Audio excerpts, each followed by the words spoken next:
இருந்து ஃபோன் வருது. அங்க பார்த்தீங்கன்னா, எல்லாருமே சவுண்டு போட்டுட்டு இருக்காங்க. அதனால தூரமா போய் பேசலான்னு சொல்லிட்டு அங்க போய் பேசிட்டு இருக்காங்க. இந்த மாரி அவங்க குடுத்த ரிப்போர்ட் எல்லாமே பார்த்தீங்கன்னா, நான் வெரிஃபை பண்ணிட்டேன். அதில மாசமா இருக்கன்ற மாரி எந்த ஒரு இதுவுமே இல்ல. அவங்க சும்மா தான் இருக்காங்க. அதனால தான் அந்த மாத்திரை பார்த்தீங்கன்னா, எஃபெக்ட்டே இல்லாம இருந்திருக்கு. அவங்க பொய் சொல்லி இவ்வளோ நாள் நாடகம் நடிச்சிருக்கான்னு சொன்னோனே பார்த்தீங்கன்னா, சித்ராதேவி ரொம்பவும் டென்ஷன் ஆயிடுறாங்க.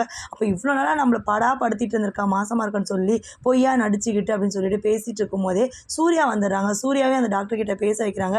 டாக்டர் எல்லா விஷயத்தையுமே சொல்லிடுறாரு. சூர்யா ரொம்பவும் கோவமா வந்துட்டு அங்க இருக்க தட்டி எல்லாத்தையுமே அடிச்சு வீசுறாரு. சித்ராதேவி போயிட்டு பார்த்தீங்கன்னா, "என் வாரிச நீ சுமந்துட்டு இருக்க" அப்படின்னு சொல்லிட்டு வயித்துலயே அடிக்கிறாங்க. எல்லாரும் பார்த்தீங்கன்னா, "எதுக்கு மாசமா இருக்கவ வயித்துல அடிக்கிற? குழந்தைக்கு ஏதாவது ஆயிட போதுன்ட்டாங்க. மாசமா இருக்காளா? அது இப்ப எல்லாருக்கும் தெரிய போது பாருங்க உண்மை" அப்படின்னு சொல்லிட்டு வயித்துல கட்டியிருக்க மூட்டைய பிரிச்சு விட்டுர்றாங்க. எல்லாருமே ரொம்ப ஷாக் ஆயிடுறாங்க. மாசமா இருக்கன்னு சொல்லி இவ்ளோ நாளா நம்மள ஏமாத்திட்டு இருந்திருக்கா, நாடகம் நடிச்சிருக்கா. கௌதம கல்யாணம் பண்ணிக்கிறதுக்காக தான் இவ்ளோ வேஷம் போட்டிருக்கா. கௌதமி எதுவுமே பண்ணவே இல்ல. நாடகம் நடிச்சு தான் ஏமாத்தி இவ கல்யாணம் பண்ணியிருக்கா. இதுக்கு வந்து பார்த்தீங்கன்னா, மகாவும் உடந்தையா இருக்கான்னு சொல்லிட்டு சொல்லிடுறாங்க. அதேமாதிரி ஐஸ்வர்யாவும் பார்த்தீங்கன்னா, எனக்கு எதுவுமே தெரியாது. கௌதம கல்யாணம் பண்ணிக்கணுன்றதுக்காக எனக்கு மகா தான் இந்த மாரி திட்டத்த தீட்டி குடுத்தா அப்படின்னு சொல்லிட்டு மகா மேல பழிய தூக்கி போட்டுர்றாங்க.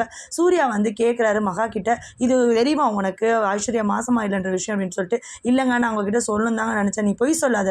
உனக்கு தெரிஞ்சிருந்தா அப்பவே என்கிட்ட உண்மைய சொல்லியிருக்கலாம்ல" அப்படின்னு சொல்லிட்டு, "நீயும் உங்க அக்கா கூட சேர்ந்துட்டு எல்லாரையும் ஏமாத்திட்டல்ல" அப்படின்னு சொல்லிட்டு மகான்னு சொல்லி எல்லாருமே கஷ்டப்படுறாங்க. "நீயுமா மகா?" அப்படின்னு சொல்லிட்டு தாத்தா பார்த்தீங்கன்னா கஷ்டப்படுறாரு. "நான் ஏமாத்தல தாத்தா. அவ செத்துருவேன்னு சொல்லிட்டு மிரட்டுனா தான் தாத்தா நான் அந்த பொய்ய சொல்ல வேண்டியதாயிடுச்சு."